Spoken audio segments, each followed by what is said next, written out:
చాలా చాలా హ్యాపీగా ఉందండి. ఎందుకంటే దశాబ్దాలుగా నుంచి వేచి చూస్తున్నటువంటి ఈ బిల్లు మనం చూసుకుంటే ఆంధ్రప్రదేశ్లో అన్న ఎన్టీఆర్ గారు ఉన్నప్పటి నుంచి కూడా విమెన్ని ఎంపవర్మెంట్ చేస్తూ ఆస్తిల సమాన హక్కుని ఇవ్వడం కానీ, అలాగే దాన్ని కొనసాగిస్తూ చంద్రబాబు నాయుడు గారు కూడా ఎంతో పెద్ద ఎత్తున విమెన్ ఎంపవర్మెంట్ని ముందుకు తీసుకెళ్లేది మనం చూస్తున్నాం. ఈరోజు లోకేష్ గారు కూడా మాలాంటి యువతకు ఈరోజు ప్రాధాన్యత ఇస్తూ ఈరోజు విమెన్ ఎమ్మెల్యేస్గా లెజిస్లేటివ్లో కూడా మేము పాలసీ మేకింగ్కి కూడా డెఫినెట్గా మనకి యూజ్ అవుతుంది. And this will support India's betterment అని కూడా తెలియజేస్తూ ఉన్నారు. So we are very happy to be a part of this.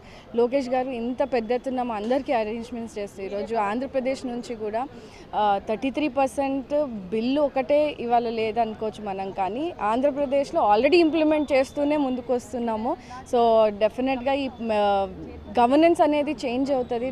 Women లీడర్షిప్తో especially medical ఫీల్డ్లో కానీ సోషల్ వెల్ఫేర్కి సంబంధించినటువంటి డెసిషన్ మేకింగ్లో women plays major role. So ఈ విమెన్ రిజర్వేషన్ బిల్ విట్నెస్ చేయడానికి అండ్ నేను చాలా ప్రౌడ్గా ఫీల్ అవుతున్నాను. Under leadership of mister Nara Chandrababu Naidu garu and Lokesh గారు డెఫినెట్గా థింకింగ్ పాజిటివ్ అండి.